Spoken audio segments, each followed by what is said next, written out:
8টা সাড়ে 8টার সময় দেখছি এত রোদ্দুর উঠেছে যে বৃষ্টি যে হয়েছিল কালকে কে বলবে। তো যাই হোক, তারপরে আমার এই ছোট্ট জায়গায় যে গাছের যে বাগান, সেখানে আমি চলে এসেছি।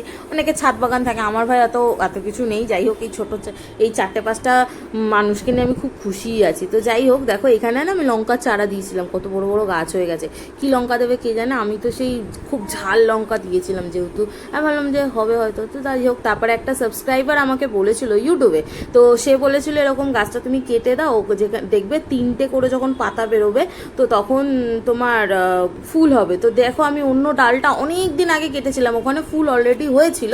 তো তারপর আমি ডালটা কেটে দিয়েছিলাম, কারণ যেখান থেকে ফুলটা কিনেছিলাম, মানে গাছটা যেখান থেকে কিনেছিলাম, সেখান থেকে বলেছিল যে যখন হবে না দিদিভাই, তখন তুমি এই ডালটা কেটে ফেলবে। তো তারপরে দেখো অনেকগুলো ডাল গজিয়েছে। আর এদিকে নয়নতারাটা খুব ভালো, প্রত্যেক মানে কি থেকে থেকে ও ফুল দেয়।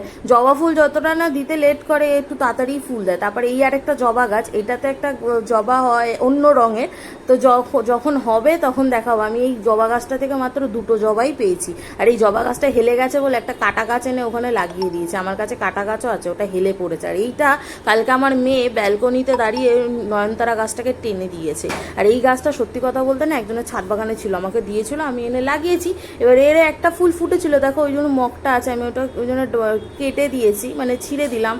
আর এই গাছটা কী গাছ আমি জানি না, বাট পিঙ্ক কালারের ফুল ফোটে, খুব সুন্দর। যদি কারো জানা থাকে আমাকে প্লিজ জানিও, আমি সত্যি এই জানি না। আর এইটাকে দেখো জল পড়ে অ্যালোভেরা গাছটা কি বড় হয়েছে। তো কার কার এরকম গাছ রাখতে ভালো লাগে, ভালোবাসো, তোমরা আমাকে প্লিজ জানিও। দেখা হচ্ছে নেক্সট ভিডিওতে।